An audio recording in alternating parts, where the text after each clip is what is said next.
Barack Obama, mantan presiden Amerika Serikat. Siapa yang nggak tahu? Kalau kalian nggak tahu, keterlaluan kaliannya ente ya.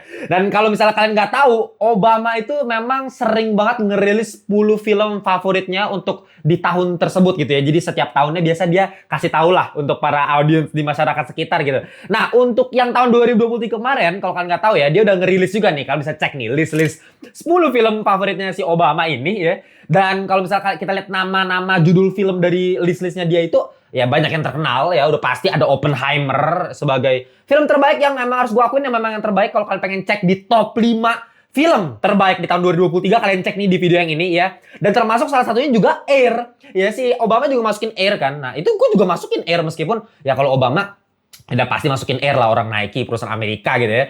Ada BlackBerry juga ya. Tapi sebenarnya kalau misalnya kita lihat dari list-list tersebut, ada satu judul film yang sangat-sangat menarik untuk kita perhatikan. Karena ini berasal dari luar negeri, bahkan dari Asia ya. Nah, apa judul filmnya? Yaitu adalah film yang bakal kita review kali ini, yaitu Monster. Nah, kalian pasti penasaran kan? Ini apakah ada monsternya? Apakah semengerikan itu? Nah, kita bakal bahas secara non-spoiler review. Jadi kalau kalian pengen dapetin experience nonton film yang enak, tapi nonton review ini dulu ya nggak apa-apa. Jadi aman banget nonton review gue dulu, baru nanti kalian bisa tentukan mau nonton filmnya atau nggak. Tapi kalau boleh jujur, wajib banget sih kalian nonton film yang satu ini.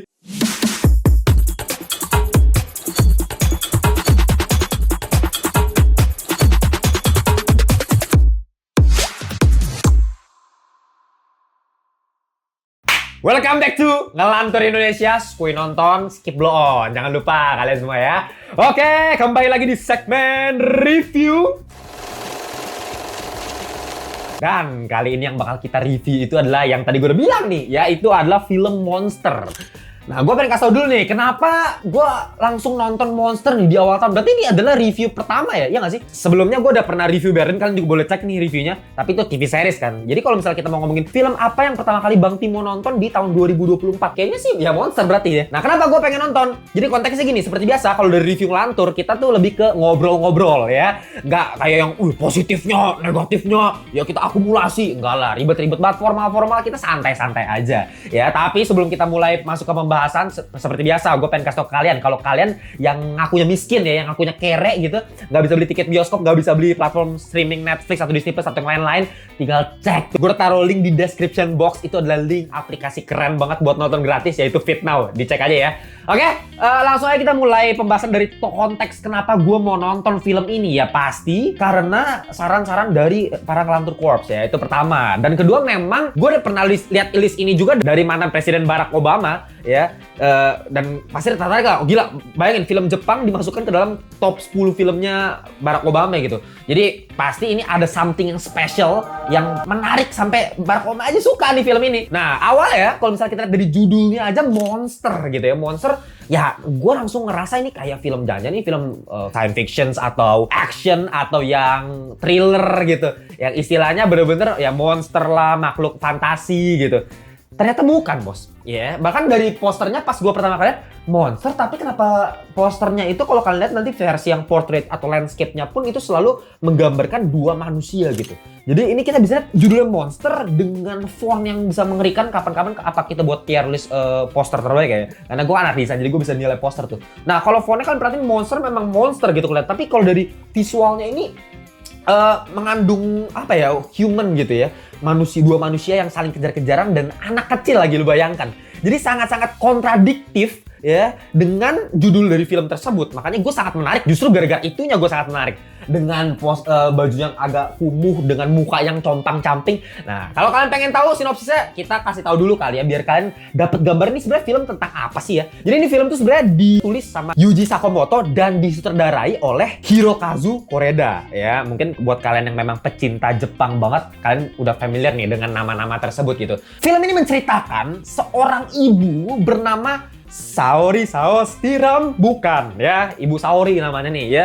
Ibu Saori ini punya anak, tapi anaknya ini dalam opening filmnya ini tiba-tiba menandakan suatu perubahan karakter nih dari anaknya tersebut, dari yang ya kita nggak tahu sih awalnya gimana, cuman pokoknya dikasih tahu kalau anaknya tiba-tiba jadi aneh lah, perilakunya tidak seperti biasanya gitu. Bisa tiba-tiba lu bayangin ditemuin di terowongan gitu kan, hilang tuh anaknya kan, ditemuin terowongan. Bayangin terowongan kumuh kayak gitu ditemuin di situ ya sama emaknya ya. Abis itu pas diangkut lagi naik mobil, bayangin lagi naik mobil tiba-tiba lagi jalan nih ya, buka pintu mobil langsung keluar bos, gila. Ya emang tiba-tiba seperti itu dan kita nggak tahu awalnya. Sinopsis singkatnya itu sebenarnya gampang. Pokoknya di act 1 dari film ini lu bakal mengetahui kalau misalnya anaknya ini ternyata dibully ya di sekolah gitu. Karena pembulian tersebut, karena ada diskriminasi tersebut dari sekolahnya, yang kita nggak tahu kenapa sebenarnya ada masalah apa sama anak ini. Ya ada perubahan kelakuan nih dari anaknya ini, sampai dia bisa potong rambut sendiri, ya tiba-tiba sepatunya hilang satu. Itu kan udah kayak tanda-tanda pembulian nih. Ini dari awal filmnya gue ngerasa kayak anjing ini mah film pembulian ya. Mungkin ya film apa permasalahan sosial seperti pada umumnya gitu, film-film Jepang gitu ya. Ya awalnya gue pikir gitu dari permasalahan yang tadi ya. Tapi anehnya yang bikin menarik adalah ketika kita masuk di act 2 dari film ini, kita masuk ke perspektif yang berbeda. Ya, dari yang awalnya kita lihat dari perspektifnya si emaknya nih, si ibunya ini, Saori Saus Tiram nih, tiba-tiba lu masuk ke gurunya. Nah, habis itu nanti masuk ke perspektif yang berbeda. Jadi, istilahnya ketika lu nonton film ini, lu bakal disuguhkan dengan 3 perspektif sebagai 3 act structure dari film ini. Ya, biasanya kalau misalnya 3 act itu kan ya udah konsisten, jalur utamanya seperti ini kan. Itu yang paling standar gitu. Cuma di sini memang penulisnya memutuskan untuk merombak struktur cerita, waktunya itu dirombak, dibikin jadi kayak semacam puzzle yang memang tapi tetap enak dinikmati gitu, tetap simple.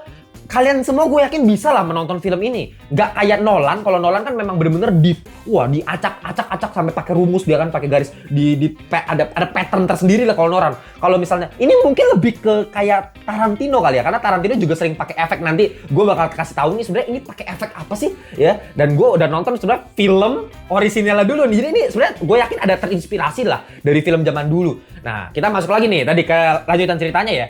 Kita masuk ke perspektif kedua. Dari perspektif emaknya tadi yang merasakan anaknya ada perubahan ya. Nama anaknya BTW kalau kalian nggak tahu yaitu Minato ya, Minato Namikaze gitu. Sebelum dia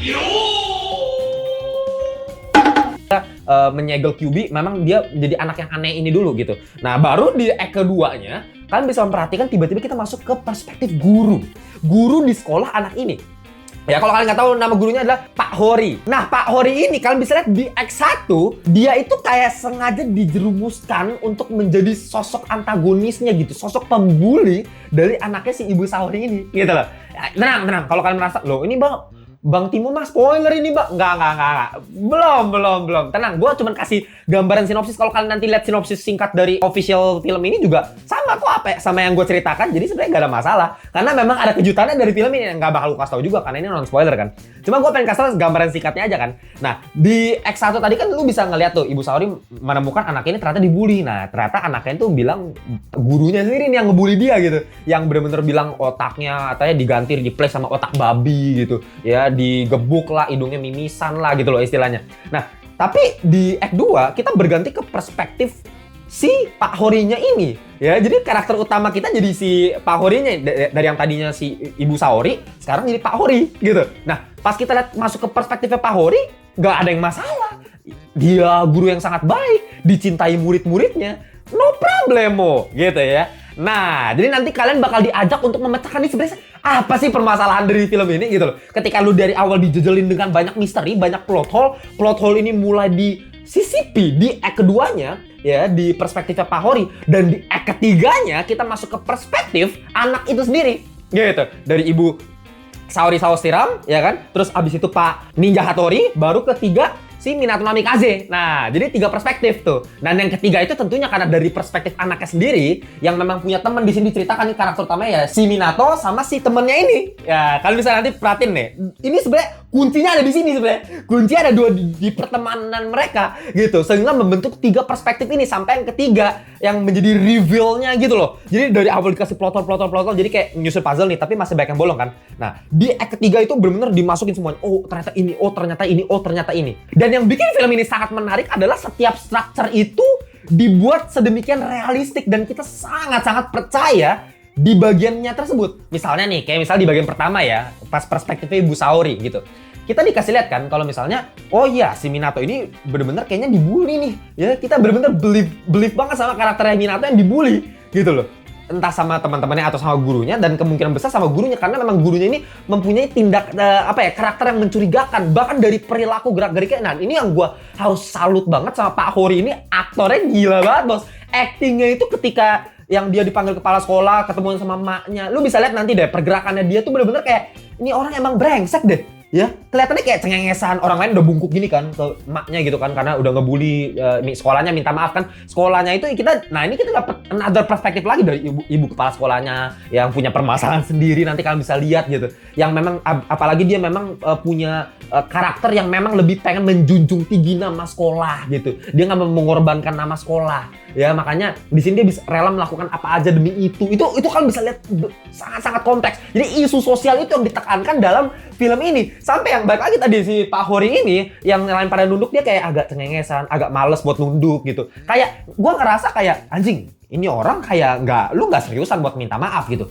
Kayak lu cuma dipaksa doang sama kepala sekolah lu buat minta maaf. Padahal lu nggak mau minta maaf. Kerasa dari gerak-gerik tubuhnya, dari pronunciation-nya dia, dari acting mimik wajahnya Pak Hori. Dan itu keren banget. Memang dia jadi kriminal, dia jadi villain di Act 1. Tapi lu bayangkan ketika di Act 2, lu bakal ngerasa kalau Pak Hori ini literally jadi protagonis yang sangat-sangat baik. Dan lu langsung ke twist kalau misalnya villain utamanya adalah Minatonya. Lu bayangin, dari yang awal lu ngerasa bapak gurunya penjahatnya, lu jadi sekarang anaknya yang jadi penjahatnya. Tapi apakah anaknya yang penjahatnya? Ya nanti kan lihat sendiri. Ya, tenang aja, bakal ada kejutan yang mungkin kalian nggak bakal nyangka. Karena gue sepanjang film ya, dengan ada pattern seperti ini, Act 1, Act 2 dengan perbedaan perspektif, karena gue udah sering nonton film-film yang dulu-dulu yang memang udah mengandalkan efek-efek seperti ini, gue ngerasa kayak anjing ini bakal kayak ini bakal kayak ini. Tapi semua dugaan gue itu salah, Bos. Ya, dan itulah pinternya penulis dari filmnya Monster ini. Nah, sebenarnya itu aja sih cerita dasar dari film ini yang pengen gue kasih tau ke kalian. Karena kalau misalnya gue kasih tau lebih dalam lagi, bakal spoiler jatuhnya. Jadi kalian mendingan nikmatin sendiri aja filmnya ya. Dan kalau pengen gue tambahin lagi ya, sebenarnya ada satu isu sosial yang sangat-sangat penting banget di film yang ditekankan tanpa lu dikasih lihat gitu. Ngerti nggak? Jadi isu sosial ini tidak terang-terangan tapi banyak dikasih hint-hint lewat scene-scene di film ini. Dan lu bakal kaget banget. Karena ketika di Act 3 aja lu bisa nebak, oh ternyata sebenarnya kayak gini hasilnya. Tapi dengan lu bisa nebak hasilnya, sebenarnya ceritanya apa sih sebenarnya, itu belum selesai. Ternyata ada satu isu sosial lagi yang lu baru bisa dapet. Mungkin lu bisa nebak-nebak sih di awal, tapi lu baru bisa dapet, bam, ternyata beneran gitu loh. Nah, itu kalian cuma bisa dapetin ketika kalian nonton filmnya. Gue gak mau kasih tahu karena itu benar-benar spoiler parah gitu. Mungkin gue bisa kasihin kalau misalnya Disney udah sering melakukan ini dengan gayanya dia yang menurut kita pasti benci banget Disney melakukan hal seperti ini. Tapi tidak dengan film ini. Gue yakin meskipun ada isu-isu seperti ini, tapi kalian bisa tetap menikmati film ini tanpa memikirkan hal-hal yang menjengkelkan, yang buat kalian gak suka untuk biasa menonton film-film seperti itu. Ya, nah itu yang gue suka dari film ini. Jadi bener-bener metafora gitu. Banyak kan hal metafora dikasih lihat secara visual. Dan yang balik lagi nih, kalau misalnya gue harus ngomongin secara perspektif tadi, ngomongin cerita storytellingnya ya. Ini ngomongin masalah efek Rashomon, Pak. Kalau kalian nggak tahu efek Rashomon, gue udah pernah jelasin di video udah agak lama nih. Kalian bisa cek nih ya di video open ending tuh ya. Nah itu kan itu namanya efek Rashomon. Kalau kalian nggak tahu, gue jelasin sedikit aja deh. Efek Rashomon itu sebenarnya diambil dari film Rashomon, yaitu filmnya Akira Kurosawa pada tahun 1951, masih hitam putih kalau bisa lihat. Dan film ini adalah film yang menurut gue sangat-sangat revolusioner karena bahkan judul filmnya aja dijadikan sebuah efek tersendiri untuk film-film zaman sekarang, gitu loh. Karena memang kalau kalian nggak tahu Akira Kurosawa itu siapa, ya aduh, ya makanya kalian tuh jangan cuma jadi bocah Nolan, Bos ya. Ya kebanyakan orang yang udah ngerti film kan, siapa sutradara paling jago? Nolan. Wih, Nolan keren banget. Lu belum tahu, Bos, Akira Kurosawa kayak gimana gitu. Ya, sutradara Jepang yang menurut gue itu kayak Johan Cruyff-nya dalam sepak bola gitu. Ya kalau kalian tahu Johan Cruyff itu bener-bener apa ya, filsufnya sepak bola gitu. Ya total football, tiki taka semua lahirannya itu dari otak dia gitu. Bahkan gocekan-gocekan skill-skill yang dipakai sama pemain bola zaman sekarang semua udah dipakai dulu sama si Johan Cruyff ini. Sama kayak Akira Kurosawa, ya teknik-teknik pengambilan angle kamera dia, penceritaannya dia itu bener-bener dijadikan rumusan untuk perfilman zaman sekarang. Bahkan kalau misalnya gue bukan kuliah perfilman ya, tapi gue yakin 100% lu misalnya ya yang kuliah perfilman pasti kan ada belajar mengenai Kurosawa, pastilah. Itu basic banget. Itu pasti standarnya dunia perfilman pasti si Kurosawa gitu. Dari film-filmnya lu bisa lihat lah, Run gitu kan, Rashomon tadi, atau misalnya yang waktu itu gue pernah bahas juga Dreams, itu film yang terakhirnya dia kalau nggak salah. Semuanya punya kesan tersendiri yang aneh tapi baru justru ya untuk dunia di zaman itu. Dan kalau misalnya ngomongin Rashomon itu menceritakan mengenai sebuah kasus di mana kita bakal diganti-ganti secara perspektif. Jadi kita nggak bakal tahu yang mana yang bener. Kita lihat dari perspektifnya dari samurai, perspektifnya dari pendeta, perspektifnya dari tukang kayu gitu. Dan itu digilir-gilir terus dan kita bener-bener nggak tahu sampai at the end of the day aja, sampai akhir filmnya aja lu bakal ngerasa ini yang mana sih bener, malah dibikin open ending gitu kalau misalnya di film Rashomon ya. Nah di sini untuk film monster mengambil eksekusi yang berbeda ya dengan konsep dasar Rashomon, tapi memang eksekusinya berbeda. Dan gue ngerasa akhirannya pun nanti kita bahas ya untuk endingnya ya, harusnya jelas, harusnya clear gitu. Dan sampai act 3-nya aja kan reveal-nya semua di situ gitu. Ya, meskipun perspektifnya awalnya beda-beda, tapi lu bakal dapet tuh esensinya apa sih, substantifnya apa sih. Kalau misalnya kita ngomongin Rashomon terlalu jadul, mungkin kita masuk ke film-filmnya misalnya kayak Reservoir Dogs-nya Quentin Tarantino, itu film pertamanya Quentin Tarantino. Sama, gue itu kalau misalnya kalian nonton, penggunaan efek Rashomonnya sangat-sangat kenceng gitu mengenai ya itu kan 6 orang kriminal gitu kan yang awalnya mau curi berlian tapi ternyata gagal gitu kan, ada pengkhianat. Nah pengkhianat siapa nih? Nah kita dari perspektif ini.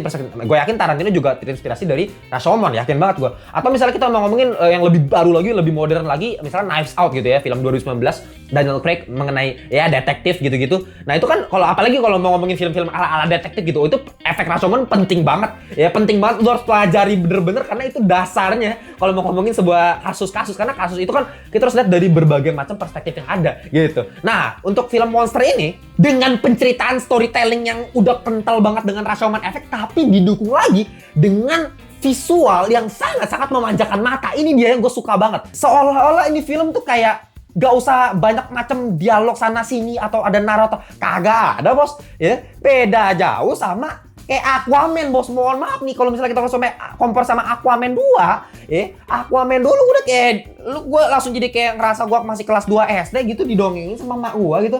Pada zaman dahulu kalau ada seorang raja mempunyai trisula. Bodoh amat gue sekarang, ya gue sih udah malas banget gue nonton kayak film-film model-model narator gitu. Atau memang yang memang khusus film-film yang kayak gitu, kayak misalnya Lord of the Rings ya, itu beda dengan opening scene yang kayak gitu kan, itu udah beda lah. Tapi kalau misalnya kayak Aquaman tuh maksudnya banyak banget hal yang bisa dieksplor untuk menceritakan kisahnya gitu, untuk nge-eksposisi. Kan kalau dalam film tuh ada namanya eksposisi ya. Eksposisi adalah lu nge-expose story-nya atau poin-poin penting dalam filmnya di-expose gitu kan. Nah, harusnya bisa, nggak usah pakai narator, pakai dialog gitu. Itu kan ngebosenin ya. Lu bayangin kalau misalnya kayak film monster ini, itu ibarat kayak lu show don't tell, kan banyak lah yang ngomong kayak gitu ya, show don't tell gitu. Itu kan penceritaan menggunakan visual. Lu nggak usah banyak macam-macam pakai narator yang ngomong di back sound gitu kan. Lu diceritain ini. Lu cuma dikasih lihat sebuah visual, lu bisa interpretasi sendiri nih. Ini cerita tentang apa? Gitu loh. Mungkin banyak orang yang bilang, "Bang, kalau misalnya kayak gitu gue bingung bang, nggak ngerti." Tapi sebenarnya inilah sebuah pembelajaran film-film yang memang secara seni tuh ditingkatkan, di-elevate lebih jauh. Gitu. Mungkin ya film-film basic yang misalnya pakai narator gitu ya kita harusnya lebih sering ngerti lah. Tapi ada kalanya memang menurut gue kita harus belajar di film-film kayak gini yang penggunaan visualnya kenceng. Dan menurut gue ini tidak seperti film-film yang metafora yang bener-bener kayak ya balik lagi kita Dreams ya, misalnya Kurosawa. Lu bayang itu bener-bener kayak apa ya, bener-bener surrealis banget gitu tampaknya. Susah banget untuk kita interpretasi gitu. Kalau misalnya, atau Stanley Kubrick lah, Stanley Kubrick mungkin udah lebih gampang, tapi masih, gue bilang masih lebih ribetan film-filmnya Stanley Kubrick kayak 2001 Space Odyssey atau misalnya A Clockwork Orange, itu lebih interpretatif lagi gitu. Dibandingkan kalau Monster menurut gue lebih simple banget. Ceritanya singkat banget dan lu bisa nikmati dengan visual-visual yang ada, yang sangat-sangat memanjakan mata. Kayak misalnya nanti lu bisa lihat nih, ada seorang ibu yang kayak dari derap kaki lu kasih lihat, terus ada gambar-gambar yang anaknya udah buat terbang-terbang dengan hujan badai gitu. Terus jendela udah kebuka. Terus tiba-tiba ada sentakan badan dan kakinya mulai mundur. Itu kan lu bisa lihat, oh ini kaget, ini anaknya kemana. Lu bisa interpretasi seperti itu maknanya kan. Tanpa dikasih lihat kayak anaknya lari dulu, dikasih lihat dulu scene anaknya lari, baru maknya manggil Minato kamu mana, dikasih. Itu kan boring banget gitu. Nggak perlu begitu, lu cuma dikasih lihat kayak derap kaki maknya misalnya, terus dikasih hujan badai dengan gambar-gambarnya anak yang berterbangan gitu, dengan ada salah satu gambar monster yang mengidentifikasi karakter manusia yang punya monster dalam kehidupan pribadinya gitu loh. Itu interpretatif yang sangat-sangat nyaman dan nikmat banget untuk kita pelajari. Atau misalnya di sekolah, nanti ada kan misalnya scene ketika jendela kebuka, terus gurunya sama emaknya udah kayak, oh udah panik, jangan. Itu kan kayak gila, anjing ini mati nih, enggak lah. Nah, ini gue gak kasih tau mati atau enggak ya, itu kalian nanti nonton sendiri ya, tenang aja. Bakal ada banyak kejutan. Jadi semua yang gue kasih tahu ke kalian sekarang, itu tidak berarti sama sekali. Gue cuma kasih tau secara, balik lagi substansinya nih, ya. Teknik-teknik perfilman yang dipakai, penceritaan yang dipakai gitu, biar kalian nanti yang misalnya nonton ini dulu sebelum nonton filmnya, kalian bisa lebih mengerti gitu. Oh ini yang dimaksudkan sama Bang Timo. Ya itu apa yang gue kasih tahu. Ditambah lagi, udah visualnya bagus, story-nya keren, musiknya juga main bos. Ya meskipun musik ini bukan jadi daya tarik utama dari film ini, tidak seperti ya pakai komposer seperti Hans Zimmer, John Williams gitu, Alan Silvestri yang benar-benar megah gitu, yang bisa nge-expand universe cuman dari musiknya doang gitu, menambah jangkauan range dari filmnya, itu nggak begitu juga. Tapi justru scoring yang dihadirkan dari film-film seperti Monster ini itu kayak menambah kenikmatan dalam menontonnya. Jadi kayak lu bakal dihadirkan dengan visual dan storytelling sebagai daya tarik utama, dan musik itu mengiringi hati lu ketika lu menonton filmnya. Jadi mengarahkan hati lu ke arah mana, ke jalur yang benar gitu, dengan piano yang smooth, pelan, dan bahkan jarang banget adegan yang pakai scoring di film ini. Nanti kalian perhatiin deh. Jadi kalau misalnya kalian berharap musik yang dramatis bisa menambah ketegangan, intensity, suspense, thrilling, nggak ada di film-film ini kayaknya. Ini bener-bener lu cuma dapetin suspense itu cuma dari acting, dari penceritaan, storytelling, penulisan karakter seperti apa, penulisan ceritanya gimana, skenario seperti apa. Itu hal-hal seperti itu yang benar-benar bikin kalian tertegun terus buat nonton deh. Bener-bener gue kayak, oh my god, gue amazing banget nonton film ini sampai akhir. Gue melongo, kagak ngantuk sama sekali meskipun kalem, dengan musik yang pelan banget, smooth banget. Abis itu sinematografi, visual lightingnya juga cakep banget, editingnya rapi banget. Karena kalau misalnya kita mau ngomongin Rashomon efek ya, dengan perspektif yang berbeda-beda, itu harus rapi men. Kalau mau ngomongin Rashomon tuh, editing itu bener-bener penting banget, itu krusial parah. Karena editing lu ngaco dikit ya, balik lagi nih kayak Aquaman 2 editing kacau banget kan, sini ini tabrak. Wah kacau, kayak campur kan. Nah ini bener-bener ditata rapi-rapi. Tak ini fase ini, oh ini balik lagi ke sini, oh ini ke sini lagi. Tapi patternnya jelas, lu nggak bakal bingung sama sekali, Fasenya rapi banget, acting bocilnya juga jago banget. Gue udah berkali-kali bilang, kalau misalnya bocil itu paling susah tuh cari bocil yang jago acting gitu. Itu agak ribet. Nah di sini dua bocil sebagai karakter utama di film ini. Chemistry-nya bagus. Actingnya bener-bener real banget, believable banget. Kita masuk ke karakternya dia gitu loh. Sampai kita kerasa emosinya dia sebagai karakter, sebagai personal, punya kehidupan tuh seperti apa gitu. Kita bisa ngerasain karena memang actingnya serealistis itu. Dan terakhir yang lu wajib banget tonton dari film itu adalah endingnya. Ya, endingnya ini gue kayak langsung pas lagi nonton film endingnya ya, tiba-tiba gue ngerasa kayak dari layar tuh kayak ada yang ngerobek layar gitu, tiba-tiba keluarin panah, set, ya, terus panah jantung gue gitu, gue rasanya kayak begitu. Tiba-tiba nggak sih, itu alay banget ya. Nggak, jujur, sumpah. Kalian wajib banget nonton film ini sampai ke ending. Ya, kalau kalian bosan, kalau kalian bener-bener nggak suka nih filmnya bosan, tapi at least nonton endingnya lah. Endingnya ini tuh bener-bener, ada yang bilang open ending, nggak ada open ending, nggak ada. Ini bener-bener menurut gue jelas endingnya ke arah mana, ceritanya seperti itu, nggak ada. Cuman memang dibikin lebih ke interpretasi kita, dibuat mikir lah. Ya, dibuat kita memvisualisasikan apa yang sebenarnya terjadi. Ya, tapi sebenarnya arahnya jelas ke arah mana, bukan open ending. Kalau open ending kan ya kita harus bisa ini gitu loh, istilahnya open gitu ya. Kalau ini jelas kok sampai akhir, dan dengan narasi ditambah dengan visual sinematografi yang dikasih high key seperti ini, kita langsung kerasa anjing ini maksudnya kayak gini. Dan gue yakin lu gak usah pinter-pinter amat deh. Lu IQ lu at least 80 nyampe dah ya.